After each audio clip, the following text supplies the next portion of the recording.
नमस्कार साथियों, कैसे हैं आप लोग? उम्मीद करता हूँ आप लोग बहुत अच्छे होंगे। और भाई अच्छे क्यों नहीं होंगे? आज से आपका मेडिकल टेस्ट जो शुरू हो रहा है, तो जो भी भाई-बहन आज अपने मेडिकल टेस्ट के लिए अपीयर हो रहे हैं, उनको मेरी ओर से बहुत सारी शुभकामनाएँ हैं। आप लोग हँसते हुए जाइए, मुस्कुराते हुए वापस आइए और अपना मेडिकल टेस्ट पास करिए और जल्दी से जल्दी आप पुलिस सर्विस में आइए।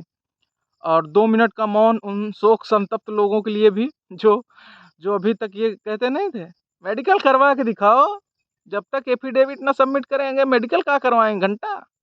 उनके लिए भी 2 मिनट का मौन मैं रखना चाहता हूँ, क्योंकि आप लोग जिस शिद्दत से लगे हुए थे और कर कुछ भी ना पाए। तो ठीक है, आप लोग भी कम से कम आपके लिए शोक संवेदना तो हम 2 मिनट का मौन तो रख ही सकते हैं। बाकी जो भी भाई-बहन जिनको लगता है कि मैं 100% मेडिकल में मेडिकली फिट हूँ, मैं सेलेक्ट हो जाऊँगा, वो यूपीएस एएसआई की टाइपिंग स्किप कर सकते हैं, क्योंकि किसी के घर में, किसी के परिवार में उनके यहाँ भी नौकरी आ जाएगी और एक जॉब हो जाएगी। तो मतलब इतनी तो मानवता होनी ही चाहिए यार, आप 2 जॉब लेकर के क्या ही करेंगे? तो आप उसको स्किप कर सकते हैं। अगर आपको लगता है आप मेडिकली फिट हैं तो, यदि आपको कोई संशय लगता है तो आप दे सकते हैं। ये आपकी मर्ज़ी है, आपके विवेक पर मैं छोड़ता हूँ इसको। बाकी कल नहीं परसों, परसों एक भाई ने मुझे मैसेज किया था कि भैया मेरे 127 प्रश्न सही थे। 127 प्रश्न सही थे, फिर भी मैं अनसेलेक्टेड रह गया, नहीं हो पाया मेरा। तो मुझे अब आगे क्या करना चाहिए? तो मुझे बड़ी खुशी हुई कि ऐसे भी लोग हैं जो 1 नंबर या 2 नंबर से रह गए हैं, दशमलव में रह गए हैं, लेकिन वो आगे की तैयारी कर रहे हैं, आगे की प्रिपरेशन कर रहे हैं। तो देखिए यार, अगर आप 127 प्रश्न सही कर पा रहे हैं, जो भी लड़के भाई-बहन 127 या 130 क्वेश्चन कर पाए हैं, फाइनली उनका सिलेक्शन नहीं हुआ है, मैं उन सभी से कहना चाहता हूँ कि अगर आप इतने क्वेश्चन सही कर पा रहे हैं आउट ऑफ 160, तो आप ज़ाहिर-सी बात है एक बहुत अच्छे एस्पिरेंट हैं, बहुत अच्छे एक स्टूडेंट हैं, आप एक मेधावी छात्र हैं। तो बात आती है कि ऐसा क्या हो गया कि जब आप नहीं 1 नंबर से रह गए या 2 नंबर से रह गए? होता क्या है ना कि एग्ज़ामिनेशन हॉल में जो प्रेशर होता है, उसके चक्कर में आप 2 क्वेश्चन या 3 क्वेश्चन, 4 क्वेश्चन सभी गलत करके आते हैं, मैं भी गलत करके आया।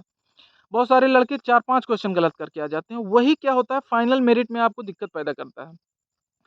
तो प्रैक्टिस जो होती है ना, प्रैक्टिस आपका जो एग्ज़ामिनेशन हॉल का प्रेशर होता है, उससे आपको रिकवर करता है, रिलीज़ करता है। इसलिए मैक्सिमम मॉक दीजिए, प्रैक्टिस करिए, प्रैक्टिस करिए। जैसे आप एसएससी में मान लीजिए कि अपीयर होने वाले हैं, एसएससी के जो एग्ज़ाम आने वाला है, प्रीलिम्स में आप मान लीजिए बैठेंगे, तो इतने सारे मॉक टेस्ट दे के जाइए, इतने सारे मॉक टेस्ट दे के जाइए, लगभग 100 मॉक टेस्ट दे के जाइए। जिससे आपका कॉन्फिडेंस लेवल इस लेवल पर आपको कॉन्फिडेंस रहे कि आप वहाँ पहुँचे, आधा क्वेश्चन पढ़े, मान लो 3 लाइन का क्वेश्चन, आधा क्वेश्चन पढ़ते ही आपको समझ में आ जाए कि आगे इसमें क्या पूछा होगा। क्योंकि जैसे गणित का सवाल लगाना है आपको, तो मेनली वनडे एग्जाम में सभी में अरिथमेटिक पूछा ही जाता है, तो अरिथमेटिक तो पूरी भाषा है, भाषा खेल है। लैंग्वेज पढ़िए, अपनी अप्रोच चेंज करिए। आप क्या होता है फैक्ट याद कर लेते हैं, पूरे कॉन्सेप्ट ले लेते हैं, लेकिन क्वेश्चन की लैंग्वेज यार आप नहीं समझते हैं। क्वेश्चन की लैंग्वेज समझिए कि क्वेश्चन किस तरीके से पूछा जा रहा है, उस भाषा को आप समझने का प्रयास करिए। जैसे मैं एक उदाहरण से आपको समझाता हूँ। 2018 पीसीएस में एक प्रीलिम्स में ही एक सवाल आया था कि इनमें से निम्न में से कौन राष्ट्रपति के चुनाव में वोटिंग के लिए योग्य नहीं है, अर्ह नहीं है। तो उसमें ऑप्शन थे लोकसभा का निर्वाचित सदस्य, राज्यसभा के निर्वाचित सदस्य, आंग्ल भारतीय लोकसभा सदस्य, इनमें से कोई नहीं। तो उसमें कई सारे लड़के अपीयर कर रहे थे, मैं भी उसमें था। तो तब आंग्ल भारतीय 2 होते हैं, तो आंग्ल भारतीय समुदाय के 2 लोगों को मतलब लोकसभा में प्रतिनिधित्व के लिए मनोनीत किया जाता था। तो सारे लड़के, क्योंकि राष्ट्रपति के चुनाव में कौन पार्टिसिपेट नहीं करेगा? सब जानते थे कि आंग्ल भारतीय जो मेंबर होगा वही नहीं करेगा, बाकी तो सब करेंगे। भाई लोकसभा के निर्वाचित मेंबर करेगा, तो ये तो ऑप्शन गलत हो गया, क्योंकि उसमें पूछा है ना कौन राष्ट्रपति के चुनाव में पार्टिसिपेट नहीं करेगा। लोकसभा का मेंबर करेगा, तो वो तो ऑप्शन गलत हो गया। राज्यसभा का निर्वाचित मेंबर करेगा, वो तो गलत हो गया। आंग्ल भारतीय समुदाय का सदस्य, तो सबने ऑप्शन सी टिक कर दिया, और लास्ट वाला ऑप्शन डी था इनमें से कोई नहीं। इकलौता मैं ऐसा छात्र था पूरी कोचिंग इंस्टीट्यूट में जहां भी हम पढ़ते थे कि इकलौता मैं छात्र था जो इनमें से कोई नहीं करके आया। जब अगले दिन भाई क्वेश्चन चेक होने लगा, तो सारे बच्चों ने ऑप्शन सी लगाए थे। इकलौता मैं गधा था जो क्लास में हाथ रेज किया। हमने कहा सर इसमें इनमें से कोई नहीं होगा। यहाँ तक कि जो हमारे गुरुजी थे टीचर, वो भी इसको नहीं पकड़ पाए। तो उन्होंने कहा कि भैया डी ऑप्शन कैसे होगा, इनमें से कोई नहीं, मतलब कैसे हो जाएगा? आप लोगों के दिमाग में वही आंग्ल भारतीय ही चल रहा होगा, मुझे लगता है। तो हमने कहा इसमें ये कहा गया है कि इनमें से कौन राष्ट्रपति के चुनाव में वोट देने के योग्य नहीं है। तो लोकसभा के निर्वाचित सदस्य तो योग्य है, तो ये ऑप्शन गलत हो गया। राज्यसभा का निर्वाचित सदस्य योग्य है, तो ये भी गलत हो गया। आंग्ल भारतीय समुदाय का सदस्य, लोकसभा सदस्य, ये भी योग्य है, क्योंकि आंग्ल भारतीय समुदाय के सदस्य से एलर्जी नहीं है बेशक, लेकिन वो मनोनीत नहीं होना चाहिए। ही शुड नॉट बी, ही और she should not be nominated by the president. वो नॉमिनेटेड नहीं होना चाहिए। बाकी आंग्ल भारतीय समुदाय से कोई भी हो, निर्वाचित होकर आया हो, वो राष्ट्रपति के चुनाव में पार्टिसिपेट कर सकता है। देखिए कितनी महनीयता से भाषा को लिखा गया है।